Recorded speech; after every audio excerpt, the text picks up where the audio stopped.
call that a knife? This is a knife. That's not a knife, that's a spoon. All right, you win. I see you've played knifey spoony before. TBTL. Please understand that nothing personal is intended here against anybody. I don't hate these artists. I'm not trying to say that God hates them. And I'm certainly not trying to get you to hate them. It's funny. It's not like a regular haha sitcom. There's no laugh track. There's no audience. It's very stylized. It's about a bunch of guys in Seattle. Targets. Don't bully me, all right? I can't take it. I was cyberbullied within an inch of my life last night. Watch out for that first step. It's a doozy. All right, hello, good morning, and welcome everyone to a Wednesday edition of TBTL, the show that just might be too beautiful to live. Oh la la. My name is Luke Burbank. I'm your host. Notice me, senpai. Notice me.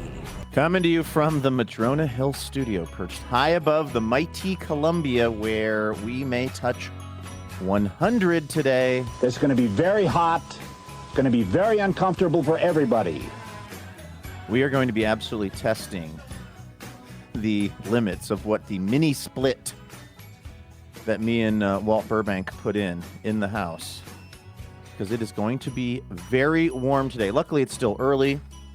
Things are tolerable out here in the Madrona Hill studio, and I am feeling ready. I've just absolutely housed a Cosmic Crisp apple, and I'm in the perfect mental, emotional, and physical state to bring you episode 4511 in a collector series. Let the fun begin. Hey, we've got an announcement related to the TBTL-a-thon next week and how you can spend some quality time with us virtually if you can't make it to Friendship, Wisconsin, which I'm going to assume is most of you. Also, I went ahead and enacted Operation Pizza Dough yesterday. It's cheesy, it's delicious, and kids go nuts for it. And I've got thoughts, so we'll talk about that. Speaking of things that are exceedingly hot, let me tell you about the longest-running Cobra of the show. I'm flying in hot for that hottie. Maybe best known for his depictions of the tall ships. He's Andrew Walsh, and he is joining me right now. Good morning, my friend.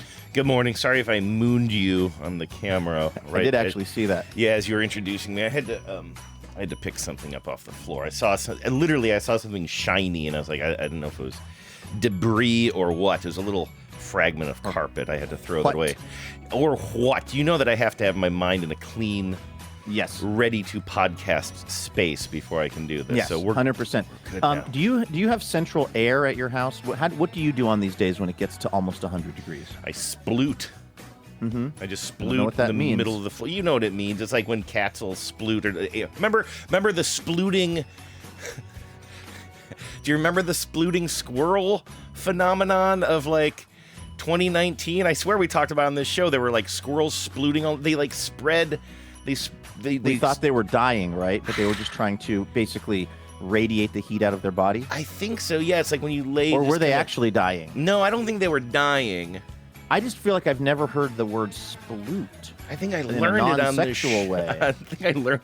I want to know what it means in a sexual way. I thought I learned it on the show because I thought there was some story about squirrels splooting all over the place, and it means they kind of they lay flat on their belly and extend their arms out, and I think it's a way of sort of cooling. What do you know? A distinctive pose adopted by animals, particularly dogs and cats, where they lie on their stomach with their hind legs extended straight back, often on the floor or a cool surface. It's a way for them to stretch, relax, and potentially cool down. I wish I could remember the story. Also known as frog legging or pancaking. Oh. Two of my other specialties in the bedroom. Oh, look. Okay, I had the year wrong, 2023, but this is from NPR, so I trust it. The heat is making squirrels sploot, a goofy act that signals something serious.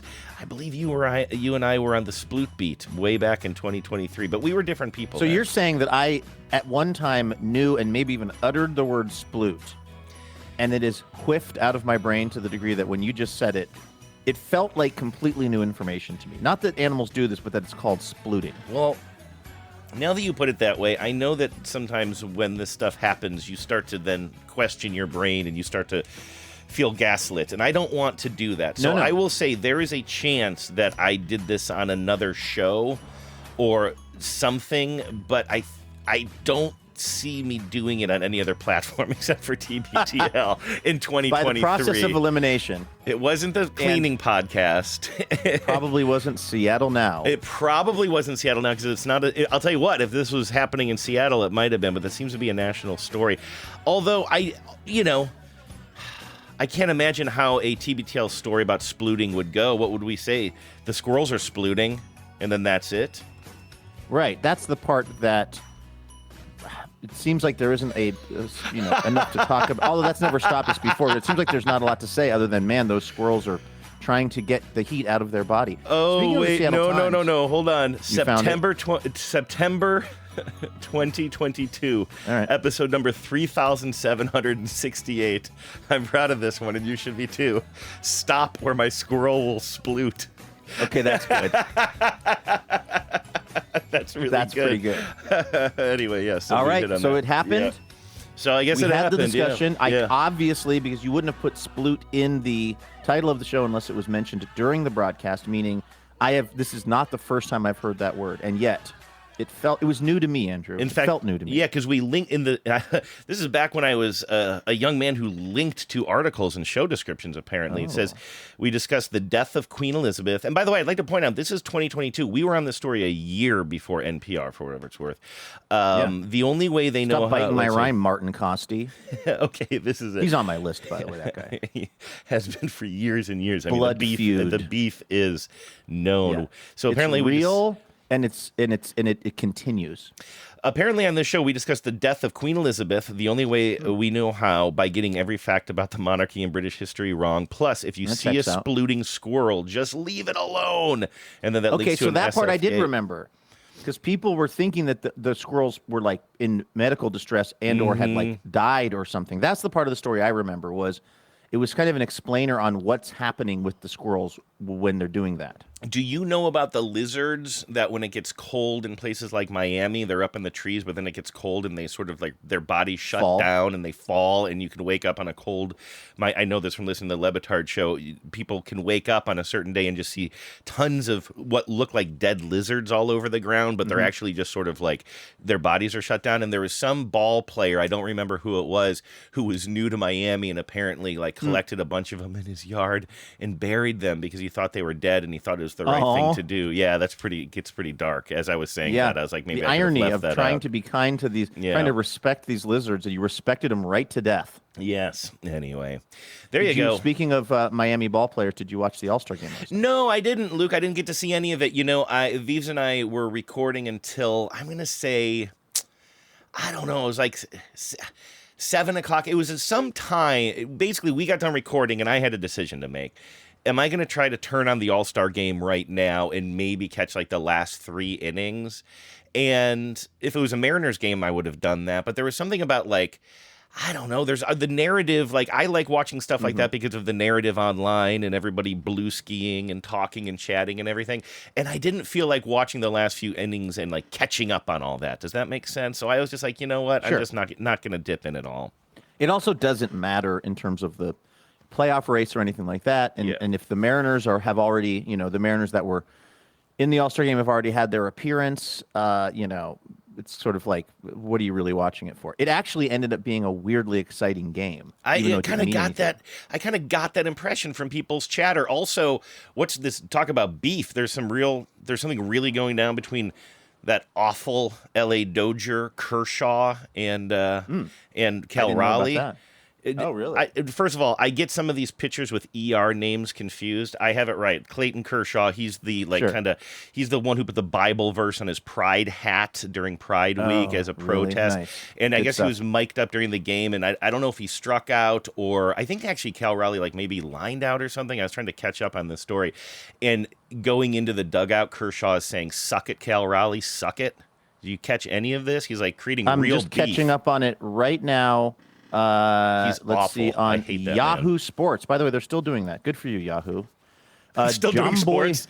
They're still existing. No, Yahoo is still yes, existing. yes. Every time I see that Yahoo is still plugging away, Good it's for them. one guy. Plucky. I like to see it.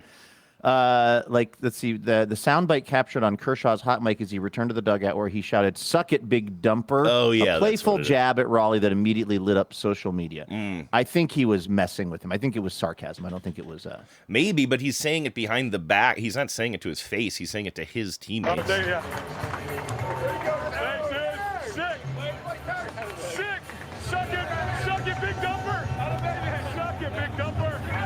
I could use without that. I'm also... I said I could use without that. I also think he's a bad human being.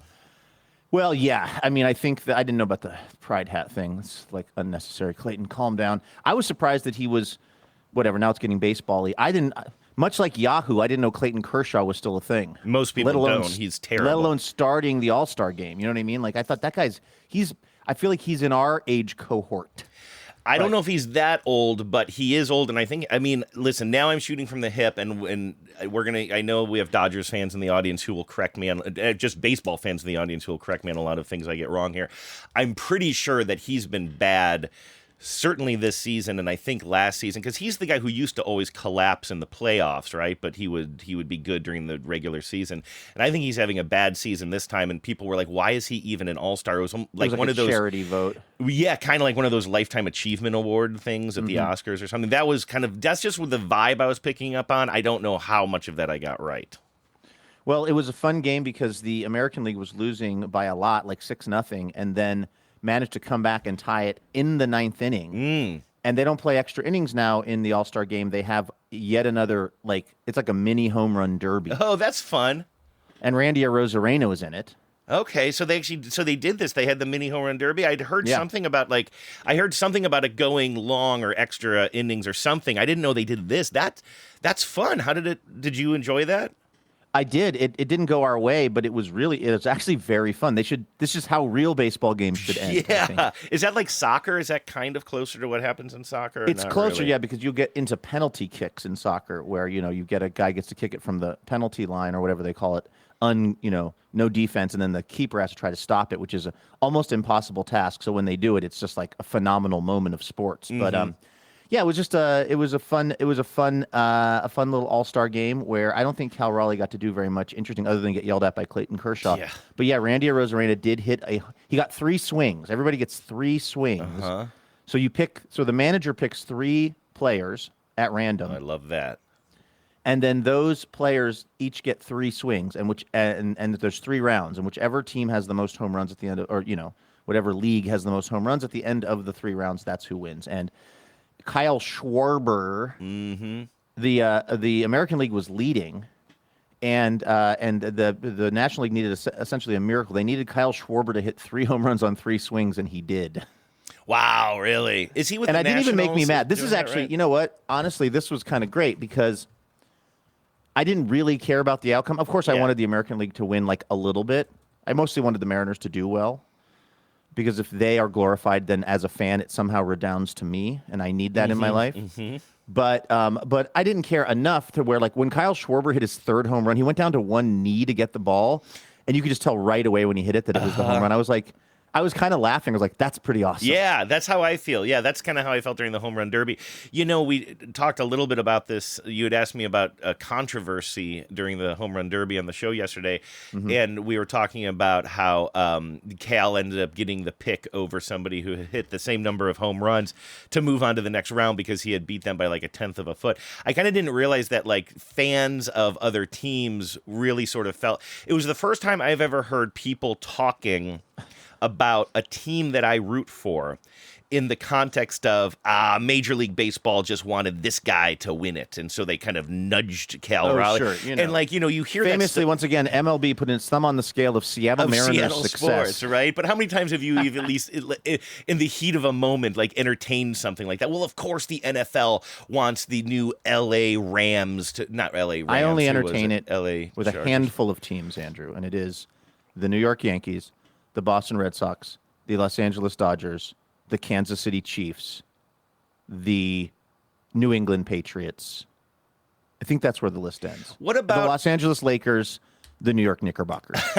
What about the time? I'm getting my Rams and my Chargers confused, but no, Rams. Remember the season where like the LA Rams were brand new in LA, and it was the same year that they built that huge stadium that's like a SoFi Stadium. SoFi, and the SoFi Reston Power, Hollywood Park Casino. And do I have this right? That SoFi also is where the Super Bowl was held, and it just really seemed like the NFL wanted this narrative of, look, the new shiny team in Los Angeles, where you have Rob, what's his name, wearing the NFL shield. I'm pretty sure that was the NFL shield game too. Rob Lowe, and you just had all the celebrities. And I remember, and I'm not saying I'm buying into it, but I remember it being like, yeah, that's kind of a compelling narrative that the NFL, if they're leaning towards anything, they want their new shiny toy in LA to like kind of have this Cinderella story, or whatever, not a Cinderella story, but to have this outcome.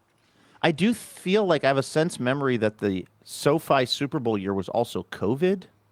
Oh, maybe I'm getting a lot of stuff. Which doesn't mean that they didn't want that, but like it's wild to me to remember that there was a period of time where these sports were being played with nobody in the stadium. Yeah, remember. Fake fans. Remember sponsoring a fake fan in the baseball stadium? We were supposed in the to baseball do that. stadium. We were supposed buying. We should have done that. We really should have. Well, we need to save that money for billboard money out there in Friendship, Wisconsin. Yes, I meant you, me, and the fun-loving criminals, but I guess we don't. Yeah, you're right. We don't have a fundraising a operation. We should have done a special fundraiser. Help the fun-loving criminals get fake cutouts of themselves in the stands behind home plate. Honestly, it's all about connecting with the fan base. Should we offer that as a Thon premium? You can be part of the fun-loving criminals at a certain price point. I think we need the fun-loving criminals to sign off on that. That'll be fine. I thought you were going to say a listener at a certain price point gets a cardboard cutout of themselves that we can put behind us during these shows. Actually, that is a really good idea. What if, like, you and I are just sitting here and we just have cardboard cutouts of tens behind us? That's actually not a bad idea. Hey, speaking of audience engagement, let's talk about next Wednesday, a week from today, in fact, when we will be in Friendship, Wisconsin, and we will be Zooming with the tens of listeners. What are we calling this thing again? We are calling this America's Tens Got Music Stuff. How did you not remember that? America's Tens Got Music Stuff. So this is a Zoom night. We've been having Zoom nights during the TBTLathon, for the, I don't know, going back 4 or 5 years now, Luke. It's a way to kind of get together with everybody. And we just need some sort of organizing principle to get everybody to kind of chat. And one year we just did a show and tell, right? Just straight up like bring whatever you want to show and tell. But we had already done that. So we were thinking, what about a music theme, but not performance? This isn't like, hey, get on the Zoom and play, what the first song you learned on the piano or something. It's just like maybe you have a favorite concert T-shirt that holds a lot of special meaning to you, or your first CD, or a poster that hung on your wall that you still have from the I don't know, whatever the REM show you went to, or just the album that you loved. Anything like that, anything that is sort of music related that you want to show off with the other tens, you can jump on the Zoom and do that. And also, you can also just hang out. You don't have to participate in that way. You might just want to kind of join us, and we'll chat with folks who want to chat, and we'll just hang out with everybody. And that's next Wednesday. Like you said, it's exactly 1 week from today. I guess, are we announcing this in Central Time, since we will be in the Central Time Zone? 6 p.m. Central? Yes, 6 p.m. Central. And the thing is, we would love it if you could sign up in advance. So you can go to tbtl.net. By the time you're hearing this should be active, and there is probably a link to the sign up right at the top of the page. It's there right now. I'm looking at it. Nice. So you can sign up for that. And like Andrew said, if you are a person who wants to talk to us and wants to be kind of the center square, as it were, you can. And if you also want to just like hang back and take it all in and kind of virtually hang out with the tens or chat with them in the chat function, that's also absolutely okay.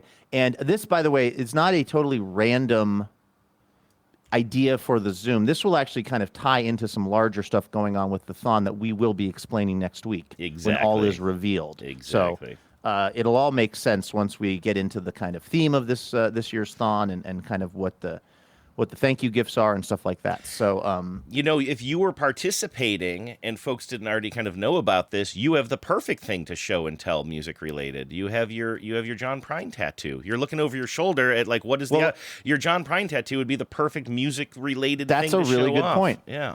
Or as Bridget Everett's brother thought when I was in Manhattan, Kansas last week, my Frank Zappa tattoo. Oh, did you tell me that other people have said that too because of the mustache? It is, yes. Yeah. It is a kind of long. It's a common comment, which tells me there's probably something going on. First of all, I think Frank Zappa, weirdly, is not that Frank Zappa is super well known, but I think he's more well known than John Prine, at least his face. Mm-hmm. Mm-hmm. And I think probably the saggier my skin gets, the more John Prine starts to look like Frank Zappa on my arm.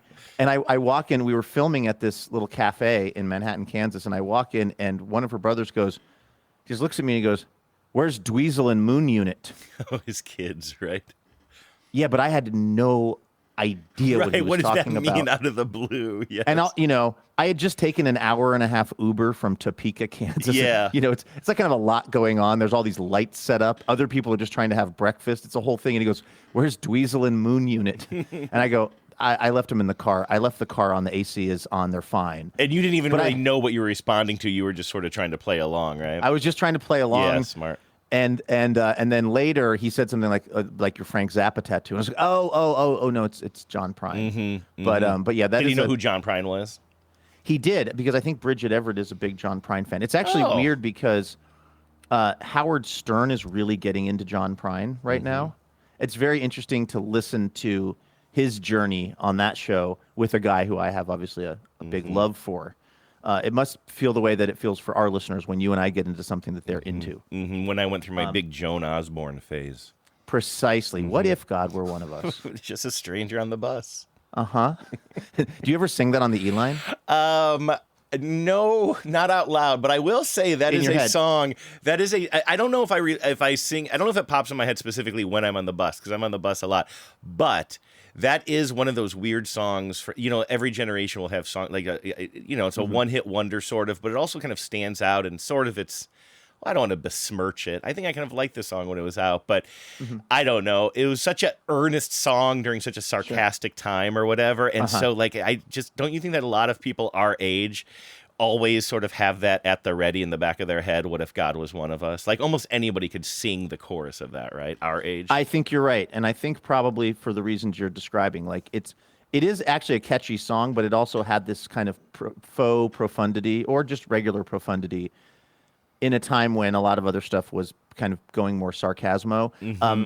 I'm more of a Dishwalla guy, Andrew. Tell me all your thoughts on God. Oh, I'd really like Dishwalla. to meet her. Right, meet her. Mind blown. Yeah. Unicorn. You didn't know where I was going with that lyric. Head. Exactly. The God was a woman. The God was a woman. Dishwalla. That's the only song I know by them. There's another band I get them confused with from the 90s. I think if somebody can produce a Dishwalla CD during America's 10's Got Music stuff next week, yes, I will be impressed. Indeed. Anyway, that's going to be a lot of fun. So, yes. And I think we're going to be doing it from our perch in the town center there in Friendship at the Historical Lord Society. willing, and the internet don't rise. Yeah, or the internet don't next fall. to everything. Yes. Yeah.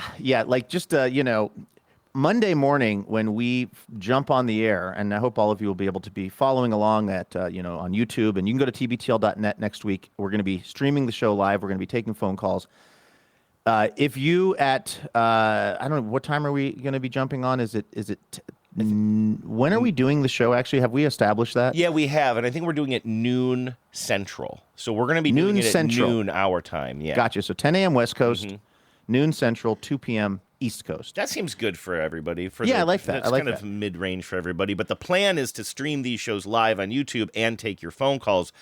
But the internet at the Historical Society right there in Friendship, Wisconsin it's not, what is this new campaign that I feel like, is it Xfinity is doing, booming Wi-Fi? I don't know about that. Did they open a can of Whoop Up? Oh, God. They opened a can of Whoop Up on the competitor. I got to say, he does a pretty good job for a musician. It's great. I think it's Xfinity, at least down here in the Portland area. All these signs are the Wi-Fi is booming. I haven't heard this. That's their framing technique, is that the Wi-Fi is booming. The Wi-Fi does not appear to be booming in Friendship, Wisconsin at the place we are doing it. So if on Monday, when you tune in, when you go to tbtl.net and you click on the button to watch the show, and if you see us there talking and you can hear us and we're taking phone calls, a minor miracle has occurred. Jesus has blessed the Wi-Fi and turned the water into wine, turned the water into 350 upload, 220 download. Water into Wi-Fi? Is that water into Wi-Fi? It was right. This is why we have two people on the show, exactly. Because one person's talking, the other person's thinking. Sometimes it's not as easy. So here's one the deal. One to talk, one to think. I am not trying to drive up anxiety around this just for the sake of driving up anxiety around this. But I'm concerned about the fact that we might not have good Wi-Fi that could prevent us from doing, taking phone calls and streaming live the way we want to. But I also just have other concerns, and you and I have been talking about this off air, but I'll talk about it a little bit here on air. The past, I want to say, at least 4 thons, I believe, we have done this setup where we are able to stream live on YouTube, and by the way, you'll be able to access those videos, those live streaming videos at the website, tbtl.net, and take calls and all this stuff. It's become a bit, it was a technical hurdle that each time we do it, I learn a little bit more, and so it shouldn't be as much of a hurdle.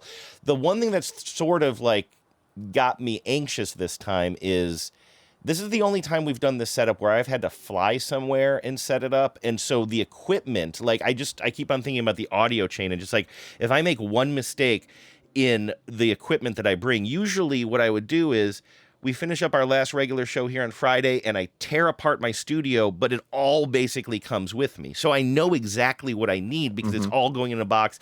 That's why I decided to drive to Denver, because I didn't want to kind of be in the situation. Then we did it at your parents' house, and then we did it. I can't remember all the different places we've done this. Here at the studio.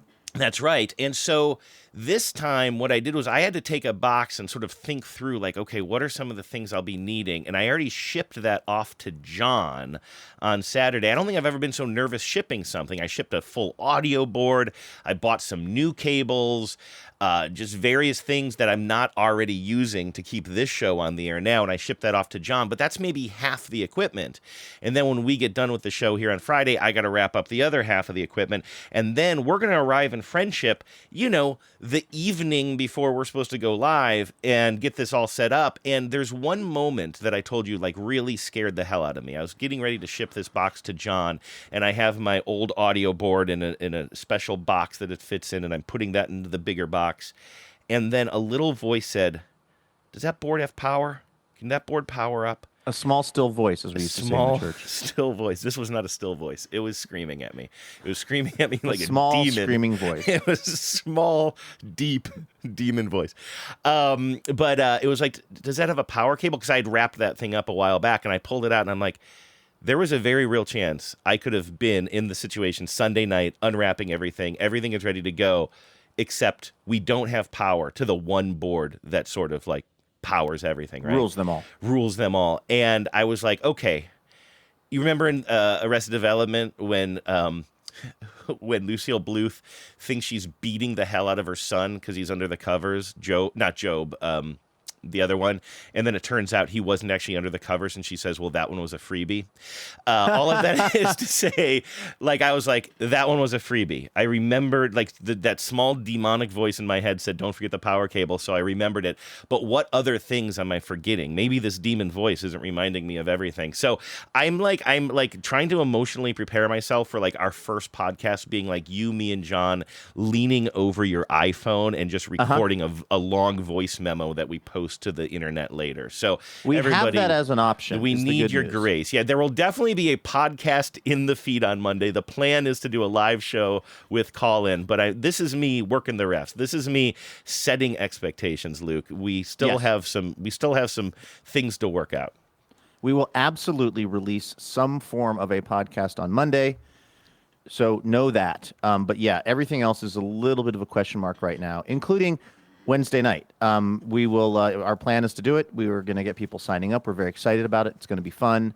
But yeah, we're just gonna we can't really know until we're there setting everything up what the actual internet deal is. Yeah. Speaking of internet deals, Andrew, I got to put a company on absolute blast today. I would just like to be the first person to tell you, if you, like me, are on Instagram and you're getting bombarded with ads for a luggage company called Monos, do not, under any circumstances, interact with this product. I can just tell you from personal experience, they suck. This is the journey that I went on. I mean, I should have known the fact that they have Adrienne Brody as their as their luggage model. That should have been red flag numero uno. But I am, as I've said, unfortunately, I'm very susceptible to the kind of stylized ads on Instagram that show me a product that I think if I had that product, I would be a different person. And I tend to then buy those products. I also need some new luggage because even though I got newer luggage a year ago, I have traveled so much in the last year that the luggage is just absolutely beat up. And I saw Adrienne Brody standing broodingly with some metal luggage. And I've seen that out in the world. I've seen people using it. And I thought, that might actually be a good idea for me because this stuff just takes such a beating flying all over the country with me that it might be nice for it to be metal. And so I thought, well, let me see what this will actually cost. So I clicked on whatever the collection is that they have Adrienne Brody modeling. And he's surrounded by 3 metal suitcases. Mm-hmm. Don't you think they should have been concrete suitcases since he was the brutalist? It's so close. That would be amazing. He's just squares. Like, he's just absolutely tortured, staring at this brutalist luggage. And he's like dragging it, but there's no wheels. He's just dragging it. He's misunderstood in his time, but then eventually history will side with him. So I click on this button that's like, here you can have this metal luggage like Adrienne Brody. And mostly what I wanted to figure out was like, how much is this stuff? Because it's probably really expensive. And so I click on it and it says, select your set of luggage or piece it together. And so I grab one that's like a one that you can put in the overhead, like you can bring on the plane. And then there's one that's like, you'd probably need to check it. You might be able to get it on like an international flight, but you probably need to check it, but it's not gigantic. And then I got one that was like gigantic. I clicked on one that was really big that you probably could actually, if the plane went down in the ocean, you could probably, sit in it and row to a small, atoll or something in it. And I got that too. I clicked on that. And I have to say, I was like pleasantly surprised at the price point, considering this is, fancy metal luggage. I was like, wow, I'm surprised it's this cheap, but okay. So I select the color and then I hit, okay, I'm going to go ahead and do this. I buy it. And I get the email. It emails me the receipt. And I immediately realize, oh, this is not metal luggage. This is the, what would you call it? Plastic, I guess? Just the typical stuff that I already have that's already kind of falling apart on me. Okay, so that's what because you had told me a little bit about this off air, and I was actually thinking about it later, and it occurred to me I didn't quite understand I knew what you wanted, but I didn't understand what you were getting. I knew it wasn't what you wanted. So it's like they got the right shapes and sizes of all 3 pieces, but they're the wrong style. They're the wrong materials. Precisely. It's and I didn't realize that because it was kind of shady what they from moment one. It didn't say like, oh, by the way, it didn't make it very clear that even though I clicked on a picture of Adrienne Brody surrounded by metal/concrete luggage, that somehow I had been quietly shifted over to their just standard regular plastic luggage, which is also why it was so much more affordable. And so I immediately realized this. I was like, oh, I don't want this. It's probably like, I don't know, 9 o'clock at night or something. It's the full moon is out. I'm in a buying mood. Instead of turning into a werewolf, I turn into a person who makes poor financial decisions under the full moon. I tell Becca, chain me up. Don't let me out at the full moon. Next thing you know, I'll be buying some kind of electric toothbrush that irradiates itself or something and it causes your gums to regrow. But you're great on the high school basketball team. Just fantastic. Exactly. No more wolf. No more wolf. Anyway, so I immediately realized this, and I send an email. I get on the website and I go to the whatever. Maybe I click within the email. Somehow I immediately reach out to this company, Monos, and I go, oh, hey, I'm so sorry. I ordered the wrong thing. Can I cancel this order? I ordered by mistake. Thanks. And can I just interject here, just to be very clear? What you want to buy is something more expensive. You're upselling yourself here. You know what I mean? It's almost like you'd expect the mistake to go the other way. Like, oh, shoot, I thought I was buying something more affordable, but I accidentally put myself in a pickle here because I bought the most expensive stuff, and the company, of course, wants to sell me that. In this case, you're saying, hey, listen, I want to spend more money at your shop. Well, not quite, because I don't even know how much the metal stuff is. Oh, okay. In other words, if the metal stuff is $3,000, I am not, Yes, like, okay, yep. So I didn't even know that was part of the whole confusion was like, I thought, wow, this is kind of a screaming deal. And then I was like, oh, the reason why is because I'm just buying kind of standard stuff. I wasn't necessarily ready to buy the more expensive stuff, but I knew I didn't want to buy the plastic stuff. Sure. Because again, I was never even able to get a solid price on what the other stuff was. In fact, I don't even know if they actually made the other stuff in the sizes that I wanted, like if it was in the color black that I want. Anyway, all that is to say, I immediately send them hey, can we cancel this thing? And I get a response from the help desk that says, sorry, we can't cancel your order because it's already processing. Or I mean, I could go back and find this. There have been now so many emails, Andrew. It's crazy. But they basically said to me, within an hour of me sending that email, they said to me, we can't cancel your order because we're already shipping it, essentially. And I'm like, I know that's not true, first of all. That's just absolutely untrue. You're not shipping it. You did not, in the last hour, start shipping this luggage. But whatever. So they basically say you've got options. One thing you can do is when the luggage shows up, you can marry it. That's like, an interesting weird. option. Yeah. Okay. Well, they're giving you options though. Honestly, and the good news is, we can. I can still at least do that in this country. I still have that amount of latitude under Trump's America. But no, they said you can either return the luggage, and there's a $25 return fee, but we'll waive it. So I give them credit on that. Or you can keep the luggage, and we'll take 10% off the price, which is an interesting negotiating tactic because they don't want the luggage back. Honestly, at this point, probably the shipping it out to me and the shipping it back, it's like probably the cost of the luggage is already now it's eaten up in shipping fees. So I said, well, I definitely want to return the luggage because I know that I don't want it. So they were like, well, you have to get the luggage first and then talk to us, and then we'll generate a return receipt or something. I was like, okay. So the luggage finally shows up, and I emailed them and I say, the luggage is here. And by the way, it's unclear to me if I'm talking to a bot or not, or like if I'm talking to AI or not. They have, the folks that are helping me. First of all, it's always a different person. They always have a weird, they always have a very general name, very general kind of Americanized name that, seems like the AI bot might sort of pick. And they say, okay, well, you have to, they say, okay, we're going to generate the return stuff for you. I'm like, great. Then I get an email from something called freight.co. Because the thing about these companies, Andrew, and I was complaining this to you off air, is they don't do any of the stuff actually. Like, they have some other company that they contract with that does the return stuff. That's not what Monos does. So I get this email from returns@freight.co, which says, take a picture of the luggage. Well, the luggage is still in the boxes. Like they're in big cardboard boxes. I didn't want to take it out because I didn't want to, I know that I don't want it. And I'm honestly trying to be nice to them. Like, I don't want to damage this. I want them to be able to just put it right back on the shelf and send it back out. Yeah. Like, that seems like the easiest thing. But it will not let me go through the process of getting the return label generated until I submit 3 photos of each piece of luggage. So that's 9 photos it wants. Freight.co wants. So I just take these pictures of the boxes. I was going to say that my first move would be, let's just see if it accepts 3 photos, or 9 photos total. Take 3 photos of just the outside of the box just to show there's no damage and it hasn't been opened. Is that what you did? Yes, exactly.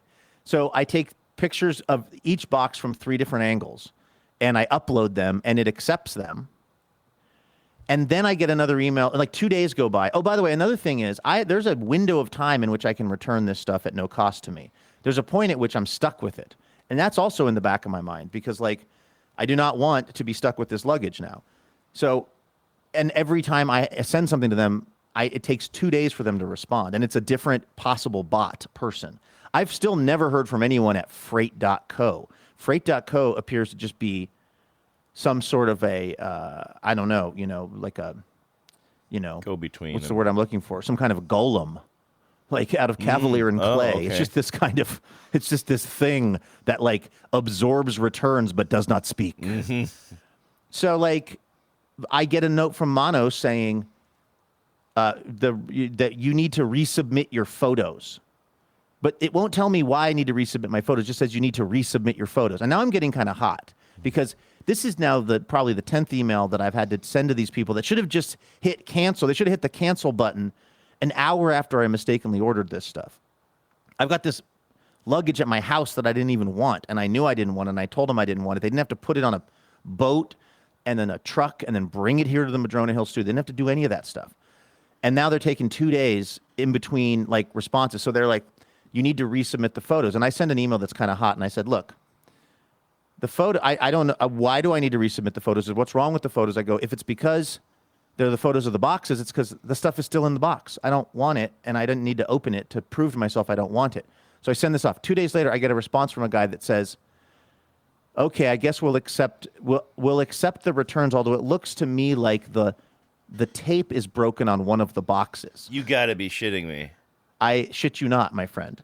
Like, first of all, it wasn't. Or if it was, that's just how it showed up. It just, I don't know, got jostled or something. I have not opened any of these boxes. So this is now not a bot. This is a person who was like enhancing in the photo of these things to try to like. So it's like, so in other words, because you think that the tape is broken on one of the boxes, I need to then photograph. I need to now actually do that, cut that thing open, take the luggage out, take it out of whatever it's probably inside the box. Yeah. Take a picture of it, put it all back in sloppily, and then mail it back to you. That really seems like a good process. John, this guy was named John. Mm-hmm. So I send him basically that response. Like, I didn't open these things. I'm trying to do you guys a favor. This is getting really frustrating for me. Your company is really starting to annoy me, basically. And then finally he says, okay, like a different person responds, says, so sorry for 2 days later. So sorry for the hassle. We've generated a return receipt. And I'm like, okay, great. And then I click on it. It's only for one piece of luggage. I was going to say, it's only for the piece of luggage that they think I broke the tape on. So like they've now completely lost the thread on what I'm trying to do here. Somebody somewhere thinks I'm trying to return this one particular piece of luggage, or that's the only one they're going to accept, or something, I don't know. They send me a little QR code, but it's only for one piece of luggage. And that's when I got really mad. And I just said, this is getting ridiculous. I forget exactly what I said, but I was pretty direct with them. And I did use my signature. I did throw my signature on their media stuff I tend to do. I don't know if the bots care about that. I don't know if John cares about that. I don't know if Aftercare at Monos cares or will hear this. But Freight.co doesn't, I'll tell you that much right now. Freight.co, honestly, they're like a beef eater. You should try to make them laugh. You can do any kind of thing, but they will not respond. So I send a really annoyed email now, which is just like, this is absolutely ridiculous. And then another day or two goes by and I get a response, and it's very apologetic, as apologetic, but not really admitting fault from Monos. And it says, let's see here. Let me find it.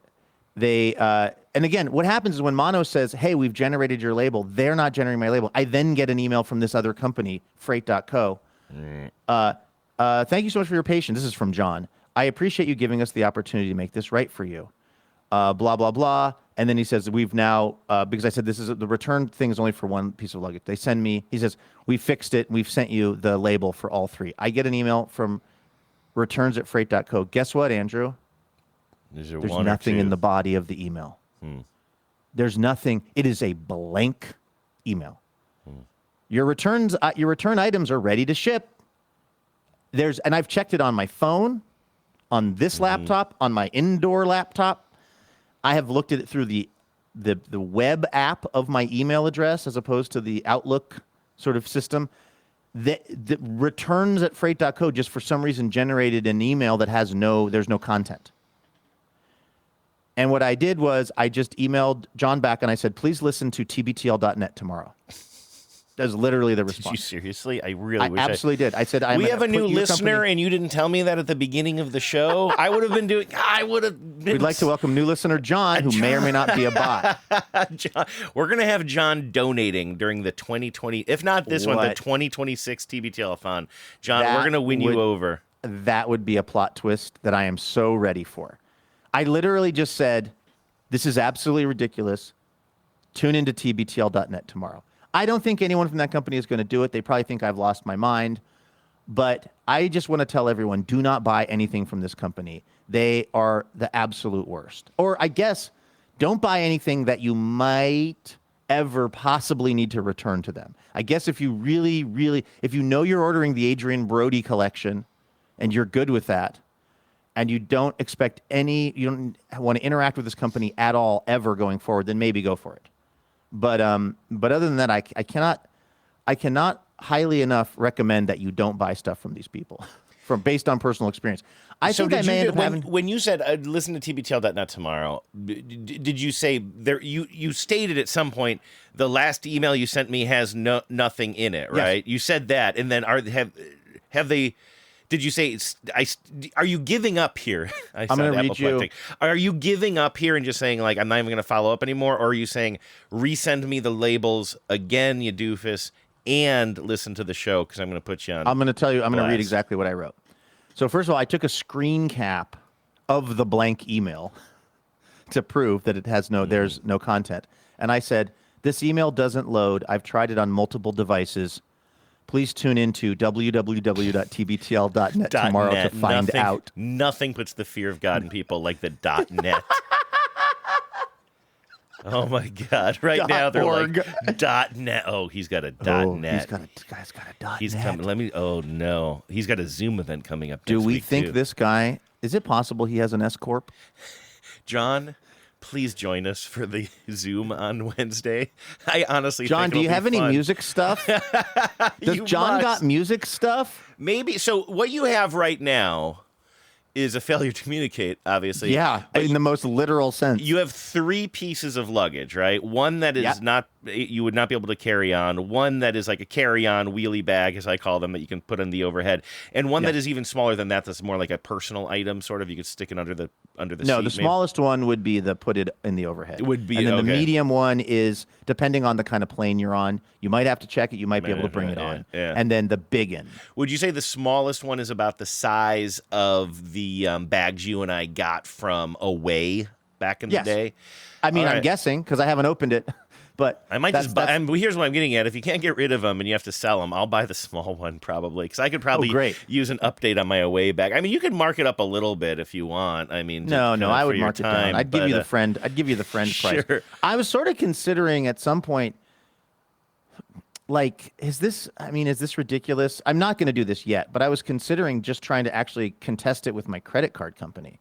Like, if they don't send me a return label soon, or if it becomes the case that I feel like the next development in this plot is them saying, "Oh, sorry, the window of time has elapsed on returning your items." Like that Wells Fargo story we were talking about, where the woman accidentally left the like a $5,000 tip or something, and then they just was it 5,000? I think it was, right? Yeah, I think it was. She was trying to tip $5 or something. And then Wells Fargo just did not return her calls and slow walked it until eventually her complaint was dismissed because too much time had passed. I mean, just like the absolute just horror story of customer service. Yeah, this is a little south of that. I'll be honest, it's not quite that bad, but I could see them saying, I could see a new possible bot person / possible new listener, Trish, saying, "Hey, Trish. Like, oh, I'm sorry. We only allow, we're only able to facilitate returns within 14 days of you receiving the merchandise. And since it's been 15 days, we can no longer facilitate this." And if that happened, I would literally think about like calling my credit card company and disputing the charge. I wonder what they'd say. I wonder the what they'd credit card company or Manos? No, the credit card company, because like it was your mistake. I did get the product and your mistake for clicking the wrong button. It's not like it was my mistake Yeah. for going on Instagram that night. That was the beginning of the problem. Right. You know what I mean? It's not like you were hacked. It's not. It was like, okay, and now they're a terrible company to work with. But I don't know if that falls under like the kind of fraud or whatever. I don't know. I'm a little. I wasn't like fully joking about buying the small one off of you. Like, this is crazy. Like, if you end up like totally out of luck with this altogether, I mean, I guess you could just like suck it up and use these, or like, no joke, like, if you just need to sell them on the secondary market, Genevieve is your girl. Like, she has been selling stuff on eBay a lot lately. She's been like, she and I had a long conversation the other night about how she's learning all this stuff about, well, I guess eBay is more of a kind of a bidding thing, but like, I'll bet you, I'm wondering how much of your money you could recoup if these things are literally still in the box. You might be able to get more. I mean, I know you don't want, I mean, what a pain in the ass, right? But there is a chance that would be, like, that would be your absolutely I don't see you going through all that as I talk about it, though. Well, I'm on eBay now, seeing what. Ooh, I like this one. See, this is what I should have got. I'm looking up Manos luggage. They have one that's terrazzo. I'm just a basic bee, Andrew, and I'm like so many basic bees. I'm totally in the bag for terrazzo right now. It's a tile pattern, but it's now kind of on everything. It's a very in style pattern. But I'm look at this Manos check-in medium rose quartz, trying to sell it for $179.99. So this stuff is all going for pretty close to retail. You're right, and none of these appear to be in the box. Because I don't quite understand the secondary market. You know what? Another thing, maybe it'd be fun just to get Genevieve on the show one of these days. She can give us a roundup of all of her sort of like buying and selling stories. But, this is sort of separate from what we're talking about. But because she and I are not buying things on Amazon anymore, she's shifted to buying a lot of things on eBay. That's the first place she looks. Because eBay, I still think of it as the place where when you want to find a retro cartridge of Super Mario Brothers 3, you go to eBay to see if like somebody's just selling it from their personal collection. But obviously eBay is really so much more than that. And so many people are like selling, professionally selling goods. And so Genevieve says that she's been going to eBay to buy things, just like, sundry items. And often they'll show up at our door in an Amazon box. Like there's something going on where somebody at eBay is just kind of like, well, maybe I can make $1 on this by listing it on eBay. And then when people buy it. Somebody at Amazon. I'm sorry. No, somebody at eBay. So like an eBay seller, like, Mr. Mac 261. That sounds like an eBay name to me. Mr. Mac 261 has Wheeler Dealer 2000. Wheeler Dealer 2000. Was that yours? It's my actual eBay handle. Yes. You guys don't eBay stalk me, okay? Don't go see what Mr. Wheeler Dealer 2000 has been looking at. But you know what I mean? Like I'm setting it to private. In other words, somebody might have just their little online store going through eBay, and you buy your, let's say a cosmetic or something. I don't know what Genevieve's buying. Let's say you buy your cosmetic, and you're like, okay, I'm going to buy this here from this person, and then you hit buy on it, and then that person just turns around and basically buys it on Amazon for maybe $1 less, and then ships it. And basically, she said this has happened to her a couple of times now. She's like, I'm trying not to use Amazon, so I go to eBay and they're just using Amazon. And I don't know what the game there is. Like maybe it's just like charging an extra $1. I don't think Genevieve is going on Amazon to compare prices between the eBay and the Amazon versions. She's just avoiding Amazon. So yeah, there are just like there's a whole marketplace that is like very weird because it seems so weird like that and I don't know, without a lot of, guardrails. It always makes me a little bit nervous, but she's loving it. And again, she's selling, like, she's now buying pottery in online bids and then selling, and then, like, recognizing what is valuable and being sold in lots and then selling them individually on eBay. Some really beautiful stuff that she's into. She'll buy it at, like, estate sales and stuff? Well, she'll do that. She'll buy things on, like, because I think a lot of these auctions she's on are, like, online estate sales where you're kind of bidding on it. And then either it's shipped to her or she goes and picks it up if it's local. But like she might like see, because she's doing a lot of research on this stuff. Again, she should tell the story, not me, and kind of recognizing what is valuable. But if you buy a lot of these, like literally a lot of this thing. Like you buy these 3 vases, or cookie. She said she was bidding on 2 different cookie jars the other day, and she could not get Kenneth Purcell out of her head. So I give him about a B. I give cookie jars about a B. But anyway, yeah. So she's buying this stuff and then from other places, then relisting them individually on eBay, and not like trying to rip anybody off, but just like saying this is listing them at their true value, and then and making money. But hearing about how you can sort of like, I didn't realize all the tools you can use to sort of figure out the shipping costs and how you can like maybe decide to eat the shipping on certain things as a seller because it's like more valuable to like kind of put the to include the shipping cost in the overall price. Like that's something I think about a lot. I think I told you I bought some baseball tickets off the like Game Time or some sort of third party app that I was always scared to use, but I was so impressed because I found a good seat for $24, and then when I went to hit pay, I was ready for all of the like this fee. It was nothing. It was $24. Like they are listing it with the final price, which is like that's so antithetical to the way a lot of people are doing things today. You get to check out and then suddenly it's like so expensive. And so anyway, she's like sort of learning the psychology of like when to like kind of just put one price and eat the shipping costs or whatever. You know what's funny? When I bought a last minute Yankees ticket when I was back in New York to go see the Mariners, and I can't remember if I used StubHub or SeatGeek, but like one of those ones. And I have to say, I was also pleasantly surprised because, and this is just, again, this is the psychology of fees, right? Whatever I was going to pay is what I was going to pay.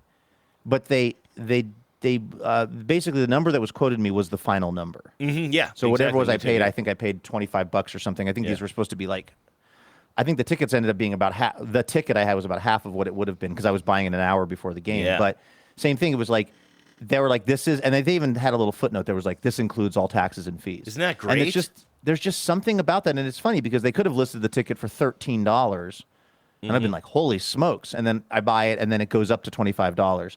There's something about telling me it's $25 and that being the price that it just it bothered me so much less. Yes, that's what I was telling V's. I was like, it's not even about money saving for me. It's just about transparency. And I feel like we're living in the heyday of the opposite of that. You go to buy something, and especially here in Seattle, where like companies like Uber and Grubhub like keep on adding more and more like Seattle fees because the cost of doing business here is more because of like literally worker protection laws, and they're basically trying to set an example here. Like a worker protection law just kicked in that has nothing to I don't think we talked about this on this show, that has nothing to do with actual paying the drivers. It just has to do with like you're not allowed to kick them off the app without giving them 14 days notice if you want them to like basically not drive for you anymore. You have to give them 14 days notice. That's the new law. That's it. You can't just like a driver can't wake up one morning and find out that they've been kicked off the app and essentially fired. That's the new law. Yet this company, this one is Grubhub, I want to say.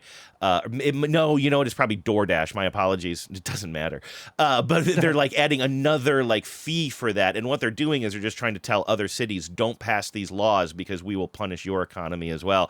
And so I just sort of feel like we live in this era of, oh, and then there's this Seattle fee, or there's this, obviously tax, and then the shipping, you don't know what it's going to be, and then until you're at checkout. And then once you're at checkout, it's like, well, all right, like I'm already this far along, and you just like click it. And so I really, really appreciated I don't care if I'll pay what it costs, but don't be playing these games with me. Just say it up front. And so just to reiterate, I used Game Time, and I was really psyched about that. This is unbelievably boring and very much in the weeds when it comes to expense reporting. But, there are some people that really, that's why they tune into the show. So I have to satisfy that audience as well. So John's favorite part, if I understand it. That's right. When I go, we welcome new listener and expense report enthusiast, John from Monos. So when we, when I'm on a trip for CBS and I stay in a hotel, obviously I pay for it with the CBS credit card, but then at some point I have to go into this system called Concur and I have to file a whole expense report. And basically, let's say I'm staying in a hotel for 3 nights, and let's say it's $900.20 or something.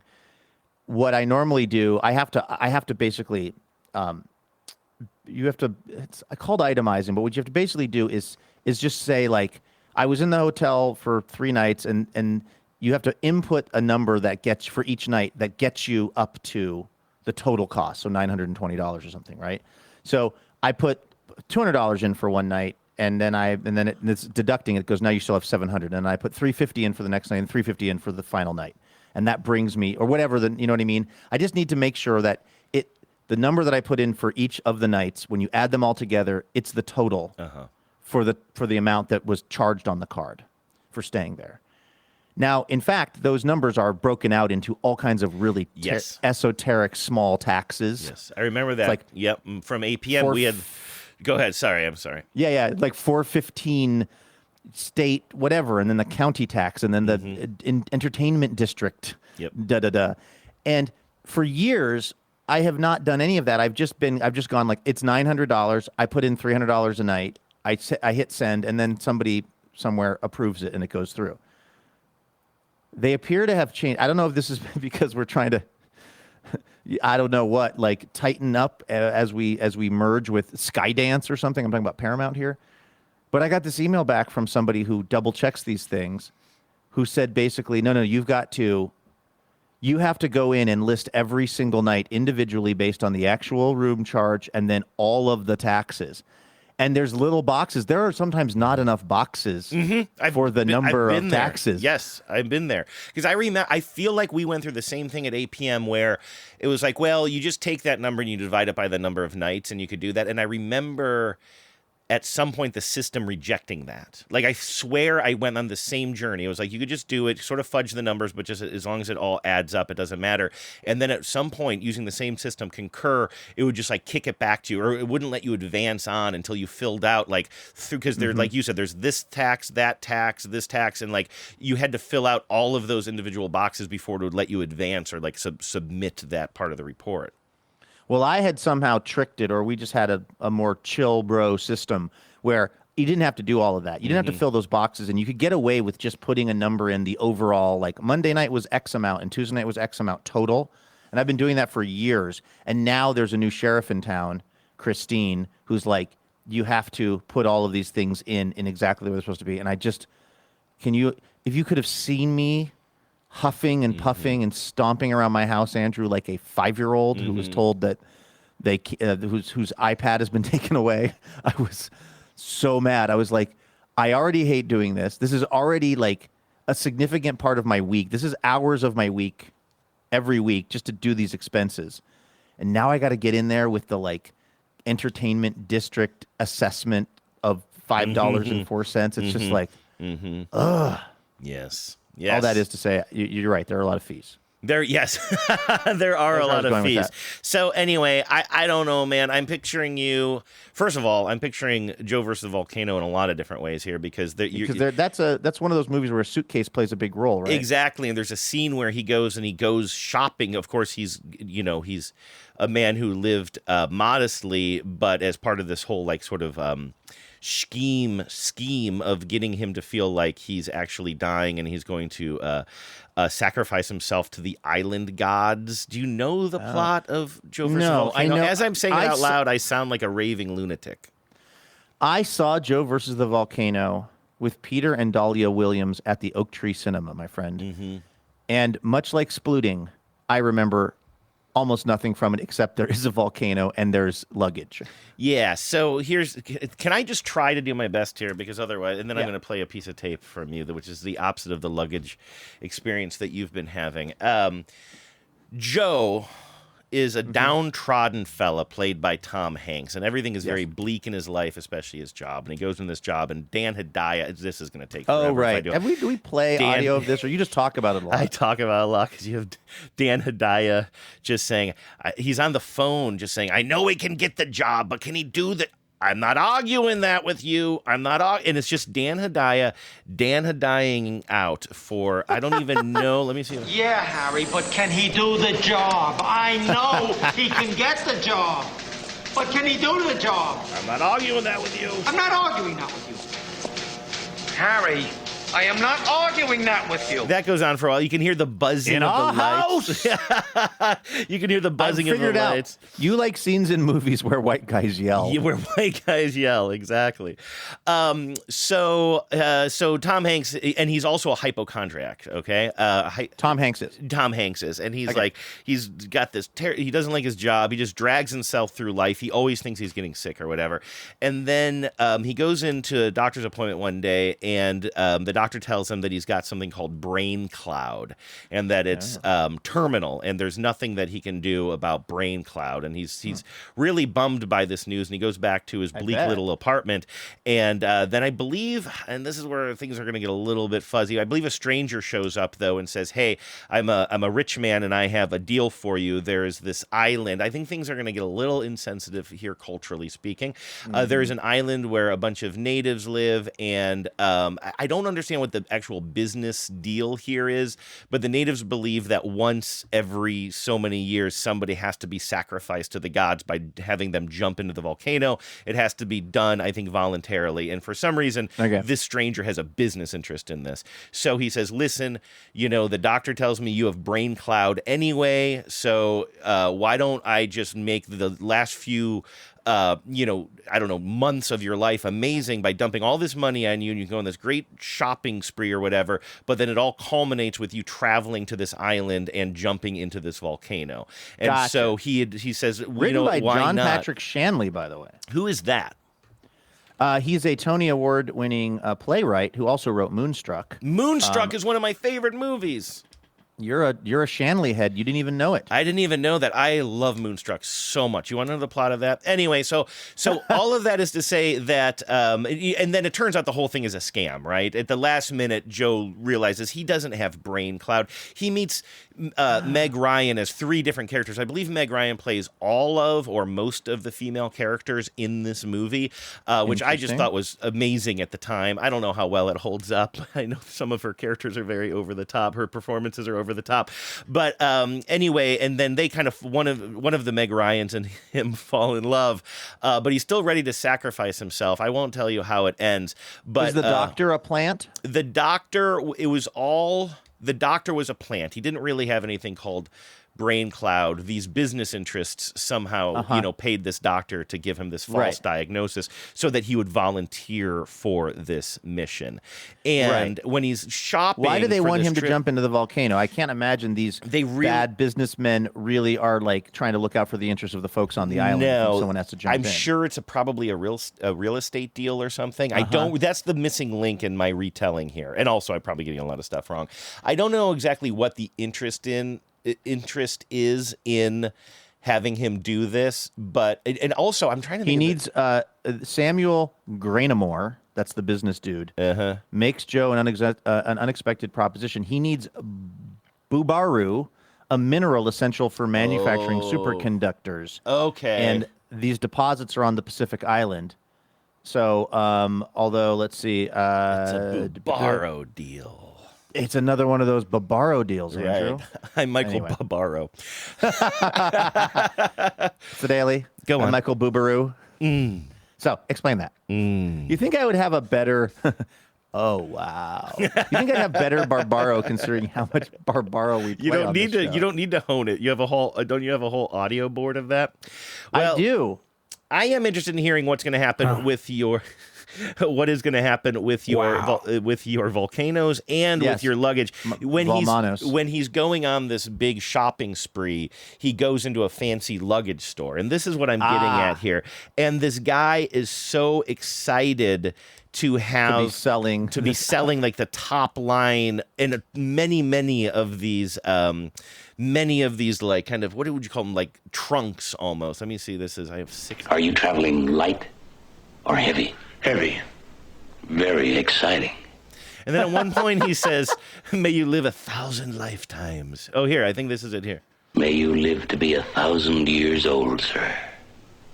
That's it. They're not really funny, even when I set them up in context, but I guess I'm just a little obsessed with Joe Vs. The Volcano, to be honest with you. I'm just sort of hearing that now for the first time.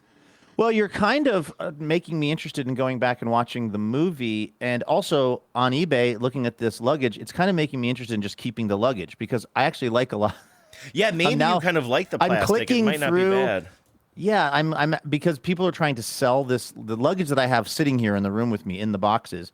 People are trying to sell the same stuff in different colors on eBay, meaning they've included a bunch of photos of it, like open and the different features and stuff. And I'm like, I'm not wild about the look of them. They're a little rounded for me, but the actual functionality looks pretty good. I'm almost like talking myself into just keeping the luggage now. John, earmuffs.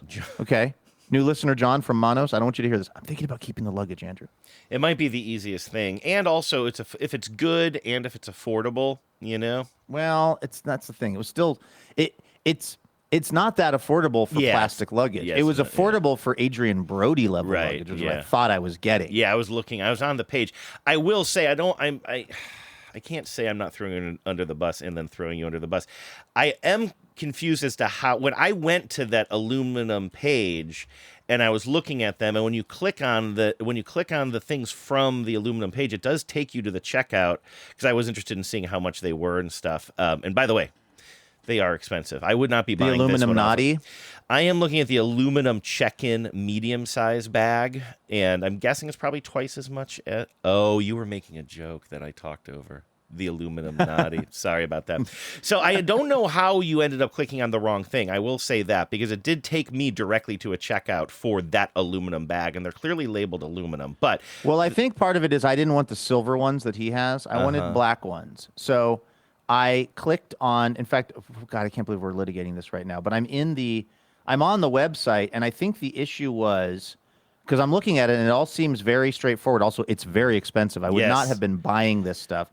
I think what happened was I clicked on, at the time, I don't think they had all of this. Is literally right when this sort of came out. Oh, I don't think that they had it in stock. See, so if you click on, so here's the thing, Andrew, if you click on Aluminum Carry-On Plus, it says notify me when available.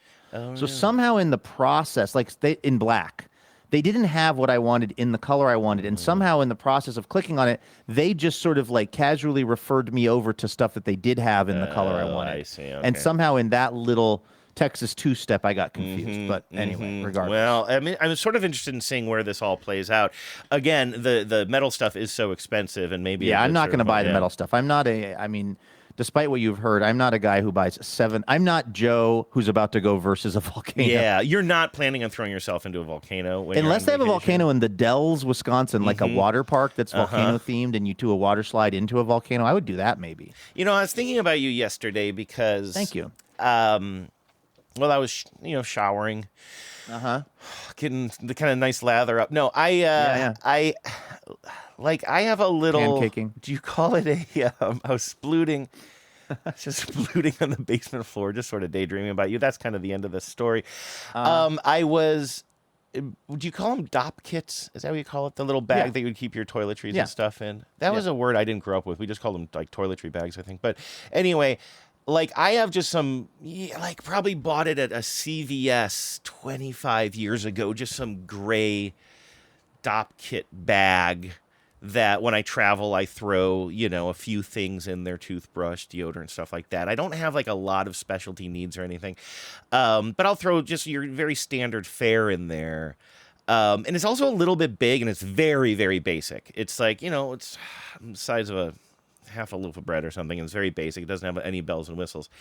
And as I was thinking about packing up later this week and hitting the road to head out to Friendship, I was like, it would be kind of nicer to have a nicer version of that, or at least just something that isn't like, I bought it when I was 21 because I had a last minute job interview in Interlochen, Michigan or something, And so I was like, I should buy a nicer one. But this is where I'm just like, I want nicer things, but I do not like shopping. And you like shopping maybe to a fault, but that's why you also have a lot of nice things. And so I've been thinking, it'd be nice to get a nicer bag, a little DOP kit bag before this. But it's kind of like, and again, now that I'm not on Amazon, I'm like, I kind of don't even know where to begin with that. And I have other things going on. And so then I was literally at Fred Meyer the other day, just picking up a bunch of stuff. I'm like, I'll just see if they have any bags. And so I went downstairs, and for $20, they had a bag that is slightly better than the one I have now. It's maybe a little bit smaller, and it's got a couple of more kind of pockets and things that make it a little bit more useful. but I was like, I wish I just had the patience to find something, because you were talking, like, you and I are different in this in a lot of ways. I wouldn't go to the extremes you go to, but I think about your story about like not wanting to use like just a basic extension cord. You wanted one that was going to spark joy for you because you're on the road a lot. And I think about that a lot. That thing has absolutely changed my life. I don't know how I spent however many 5 to 10 years traveling so much, never having an extension cord with me. And now you and having to like always be in one corner of the hotel room based on where the power location was. That has totally, and it, by the way, it's braided. Yeah, and it was something it that, sparks like, joy. yeah. And does it also have more than one, like, what would you call it, like input or whatever? So in other words, it does not. So actually, it's just one-to-one. Okay, it's but just that's one, still. yeah. But it's That's kind of enough like for me. So functionality, and I had said to you, well, why didn't you just go to a CVS or a Walgreens around the corner? And you're just like, I just am on the road a lot, and I want these things when I take it out of my bag. I don't want this sense of like sort of just like, I don't know, ennui or whatever. And so I think about that, and I'll never be like, oh, I need a braided cord for that. Not that I wouldn't enjoy it. One of these. Yeah, see, that's one a of nice these little, babies. Nice little extension cord there. Yeah. But I did want a nicer DOP kit, but I ended up just buying this other one that's like a slight improvement. I'm like, it's $20. I can still get one. But I was like, it'd be nice to get something that I don't know is maybe it doesn't have to be leather necessarily, but like just something that is like kind of useful and sparks a little bit more joy for me when I'm unpacking in a place like, Friendship, and I'm pulling something. It doesn't have to be like I'm a very practical person. I don't need everything in my life to be fancy, but there are some things that I'm like, well, it'd be nice to be an adult and have a little bit of an upgrade on this. But then I think, but what am I going to do? Well, I'm not going to go to Amazon. Where am I going to go? I just sent you a link. How do you already bought it? You bought one for yourself. I did. But I'm trying to return it, and they won't let me. But I know a lot of your ideas are sparked from being on Instagram. I'm not on Instagram, so I'm not usually just sort of window shopping in that way either. So I have to like go looking for something. But what is this that you sent me? This is the one that I have, although I have it in blue. See? That's so cute. Yeah. See, what is cloth travel kit? What is this? Now, did you stumble on this because you were looking for it? I have it. No, but I mean, when you first stumbled on it, were you looking for it? I think I was in a Filson. I think I was in a fugue Filson state at the time where I was going in. There was a Filson outlet near where I lived in Bellingham, and I think I went in there a lot just because I liked the stuff, and I think I probably saw it on a shelf and bought it. But I still have it, and it works great. I mean, it's nothing fancy. It's exactly what you would imagine. It's got a couple of little kind of side pockets inside, but it's a nice looking little piece of equipment. I kind of like this rust color that it defaulted to. I'm not into the like. There's tin cloth, which theoretically you could wax it down, but like who's going to do that? And then there's like leather, which I'm probably not as into. But this, I'm confused because I don't know what tin cloth is, but that's one you sent me, tin cloth travel kit. Well, it's called tin cloth. Sorry, there's one that's a different color. Okay, we're not dealing with different materials. There's one that it looks like otter green, looks just kind of black and boring to me. I do think that but I think I like this rust color. I have a blue one, but I'll be jealous if you get this rust colored one. I'll be jealous of you. I won't be getting this, and also I just take whatever this price is and add $20 to it because I just spent that money on a cheapo one, and I don't know. But I guess my point of all of this is. I just am so lazy when it comes to shopping. And again, I'm not looking. You and I are always going to be different. It's sometimes the only reason I get out of bed, except for the times when I'm shopping from bed. I'm way more practical. So, okay, actually, I'm coming up with an idea. Here's what we do. You need a personal assistant to input all of your stuff for CBS and whatever. Yes, I need someone to do each day in the hotel. I need a personal shopper. You need a personal assistant. I need a personal shopper. And you probably, whatever you pick out for me, you have to pay a quarter of. I have a question for you, Andrew. Yes. Are you traveling light or are you traveling heavy? May you live 1,000 years, May you live sir. 1,000 years. Well, I was going to tell you about my pizza making yesterday, but I feel like we're kind of getting a little long in the tooth. Although I will tell you this, Andrew. Mm-hmm. And again, it's a very niche group of people that includes apparently my brother, David, and maybe 5 other people. But I did get some positive feedback about the sheer length of yesterday's show. Yeah, people don't even worry about the content. We should just put out long shows that have like an hour of dead space at the end of it because people are just psyched. People just are put more some AI psyched slop about in there. Yeah, people are more psyched about the length just as numbers than actually people what get we say. Very excited about the raw seconds, the output. Because like David sent me a screen cap and said, "Now that's what I'm talking about." I was like, "You mean the show title?" He goes, "No." What did he say? I'm going to find it. It was actually very funny. He said, "Now that's what I'm talking about." And I said, "You mean the show title?" He goes, "No, the fact that it has a longer runtime than most Marvel movies." LOL. That's a good call. But like people are happy about that. So part of me feels like we should talk pizza and we should just go another hour. But part of me has to go continue writing this Bridget Everett piece. So yeah. Well, and I might make another pizza tonight. You know what? I might make another one for dinner tonight because I've got now 4. Well, I have 3 left. Dough balls, like in the refrigerator, that you handmade. You literally that I handmade, Andrew. See, we're doing it. We're talking about it. I handmade them, and they turned out great. That's good. That's the good dough to hear. turned out great. Like it was real dough. I mean, I don't know what I was so afraid of. It's 3 ingredients. Well, it's yeast, flour, water, and kosher salt. I think that's it, unless I'm forgetting something. That's literally, like, I don't know why I thought it was like, this was going to be super complicated, but it was not. And then I made the dough, and then I cut it up into quarters, and I rolled it into balls, and then I covered it, and then it doubled in size, just like they said it would. I love it. And I've honestly, I mean, I guess we're just doing this now. I'm very, very, I'm very pleased with the results. I mean, I've still got definitely some improving to make, but it was like, I had a backup pizza dough, one more of the Safeway ones that we used the other night, just in case this totally fell apart. You smart. Didn't even need it. Like totally and again, now I've got 3 like pizza doughs that are just sitting in my oven or in my refrigerator ready to go for today if I want to make something. I mean, it was so easy. And as you're kind of stockpiling those now, especially the one that you store bought, you can probably freeze those easily, right? You absolutely can freeze them. In fact, that's what I should do. Yeah, like you freeze a couple of those, and then like on some night you'll be like, oh, I could just pull one of those things out, let it defrost for a couple of hours. That I made myself. That you made yourself. I love that. I never got into, because I'm, again, barely an adult, like I've never gotten into like making food knowing that you're going to kind of freeze some of it for the future. Do you know what I'm talking about? I feel like it's a very cozy thing. It's a very kind of cozy thing to do. You make this, and maybe it's because I don't have kids, and so I don't get into meal planning that much. But I kind of like that idea of having the only thing that I make and then have on hand in the freezer is stock. I always have tons of that. But I kind of just really, there's something, I'm not somebody who like hoards. Yeah, I really hate having an overfull freezer or refrigerator. Like, oh, because I bought these capers 2 years ago and I might need them again later. Or like Genevieve's got some stuff that is like, the only times I ever fantasize about being single and not having Genevieve in my life is like when I'm looking in the refrigerator and I just think this would be so much different if it was just my stuff in here. I could just clear what would out. Be in there? I mean, well, it would be all the stuff that I already have in there, but there would be room for it, and it wouldn't be like pushed in the back because there's hummingbird, like 3 different things of hummingbird food that's all the same, and then like 17 different kinds of cheeses. We refrigerate the hummingbird for yeah, Genevieve bird food? makes it. She makes it by hand. She makes like it's just like simple syrup, right? I don't really know what's in it. It's just like water and sugar. You boil some water and put some sugar. Yeah, in. and so then she makes it, and then she fills up her things, and then she puts the rest in little soup containers in the fridge. But it's just like it's just kind of chaotic, and it'll be like somebody will come over, so she'll buy like special olives and cheeses or for a charcuterie plate or whatever.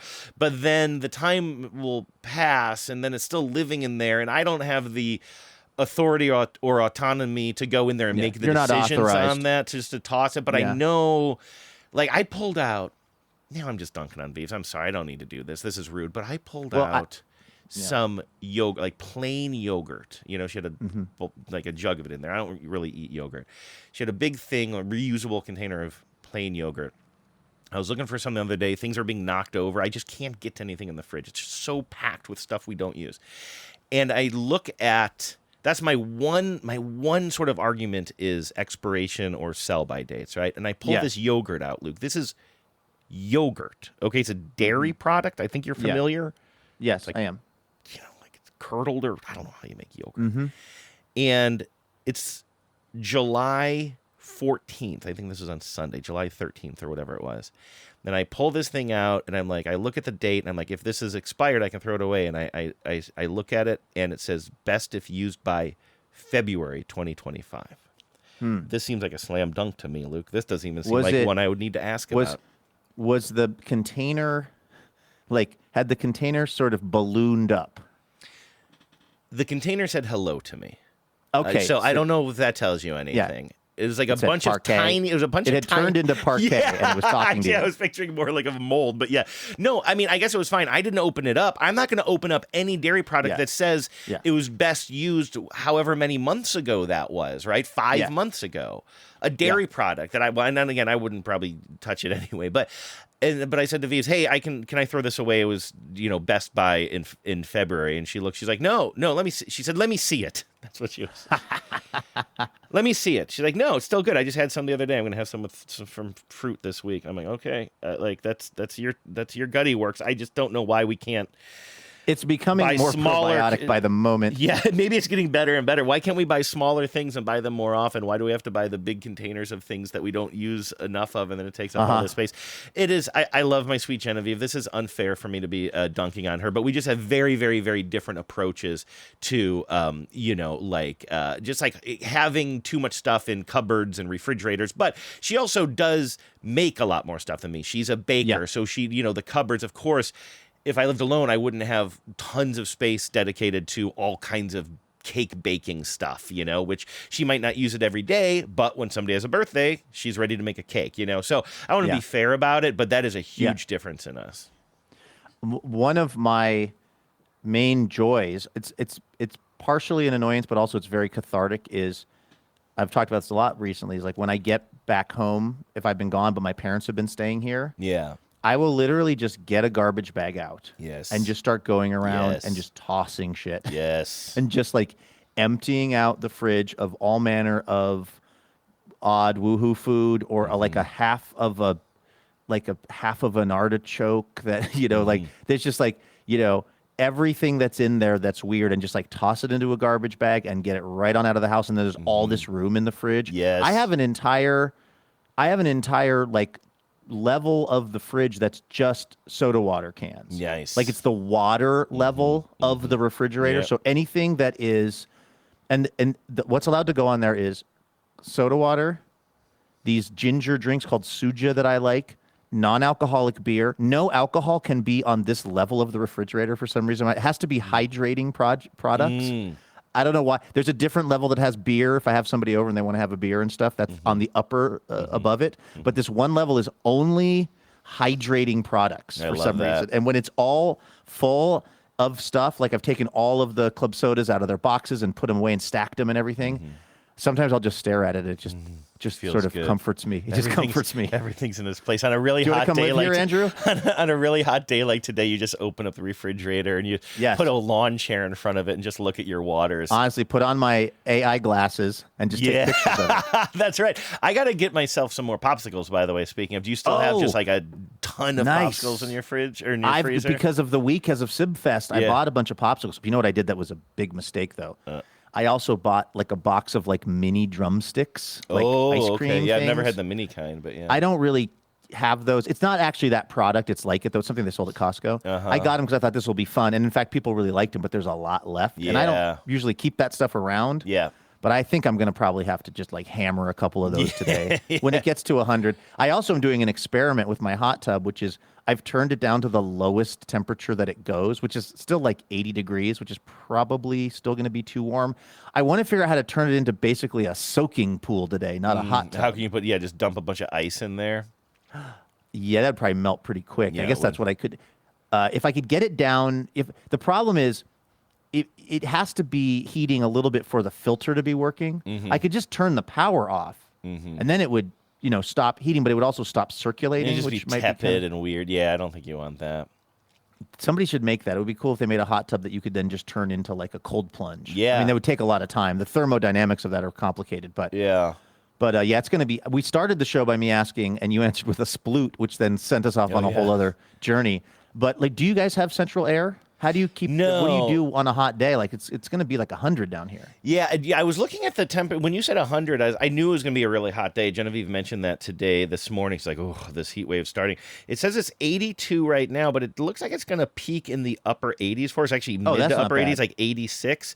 So I think we're dodging whatever you're going to be seeing down there. Portland is significantly warmer than Seattle, which I did not realize. I always thought, well, they're pretty close together, but like because it's inland a little bit, like Portland's got a good 10 degrees on Seattle in the summertime. Yeah, mostly. that's interesting, and you're kind of down that way. So, but to answer your question, on really, really hot days, first of all, we are lucky. I love basement life. I'm glad that my studio is down here. It is way cooler down here than it is upstairs, especially right now. We still don't have a storm door on our front door, so our front door is closed all the time. We don't have as much airflow upstairs as we usually would.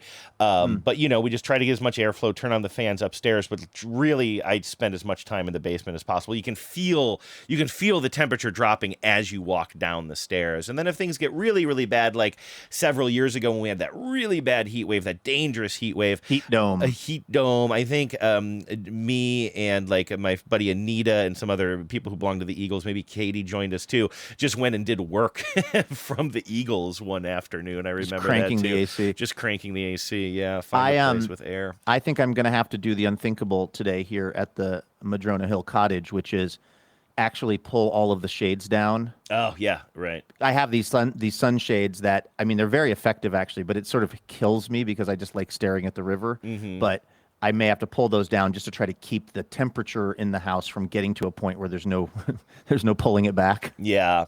Have you you don't have any plants that are you growing like tomatoes or a garden or anything? No, I kind of missed the window on that. So I cleared out this area of my yard and I got all this pea gravel that I lugged down there that eventually, I guess it's going to be next year, I'm going to build raised beds in this area, but I never built those raised beds. So I'm not growing any kind of edible food out here this summer. Well, one thing that in the past I haven't had to do this. Genevieve grows some tomatoes in the backyard, and every now and then she would ask me to water them, but for the most part it was her thing. But now she planted more plants in the front yard. I remember the last time you came over here, I had just kind of spiffed up some of the rocks, but then Genevieve put down a bunch of mulch, which really improved the looks of the garden. We have a little bit more to do there.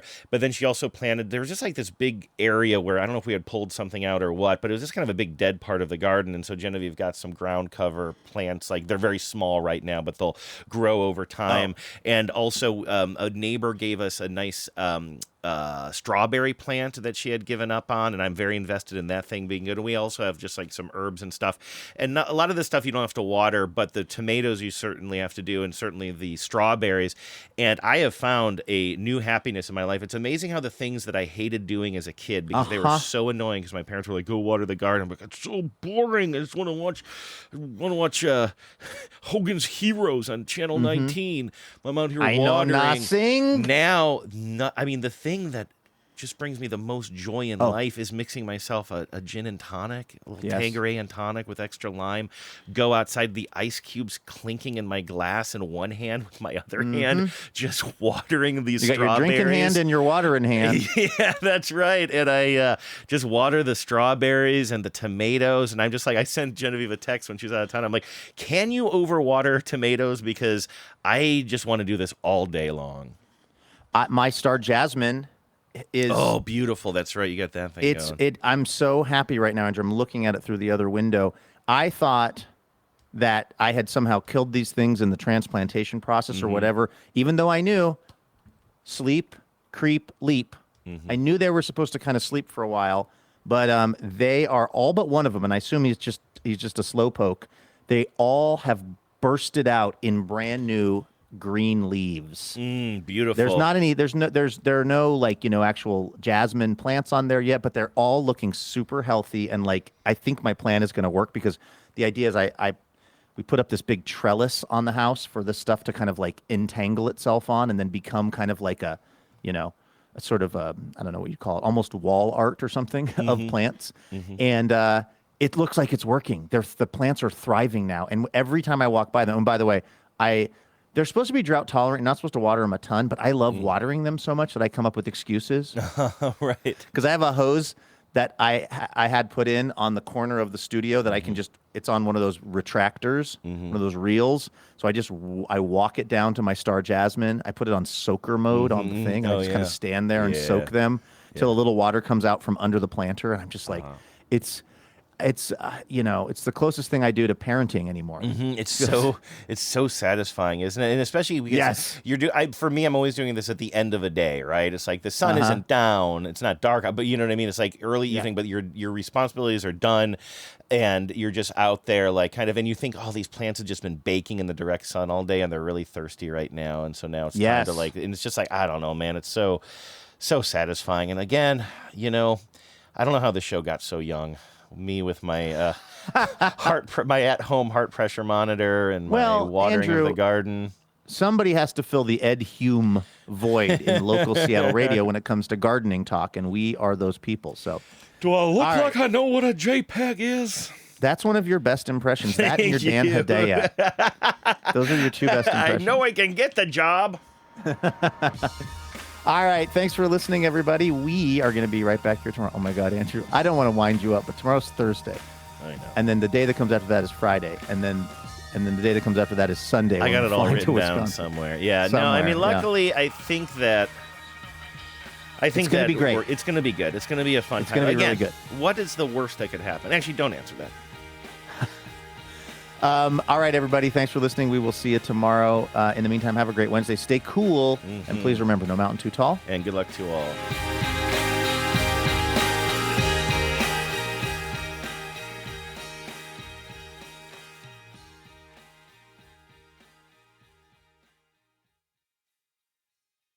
You travel the world. You're away from home, perhaps away from your family. All you have to depend on is yourself. And your luggage. Yeah, I guess that's true. Are you traveling light or heavy? Heavy. Flying? Flying and by ship. An ocean voyage? Yes. Very exciting. I believe I have just the thing.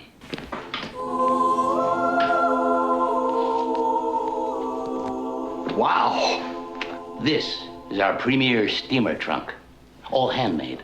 Only the finest materials. It's even watertight, tight as a drum. If I had the need and the wherewithal, Mr. Banks, this would be my trunk of choice. I'll take 4 of them. May you live to be 1,000 years old, sir. Power out.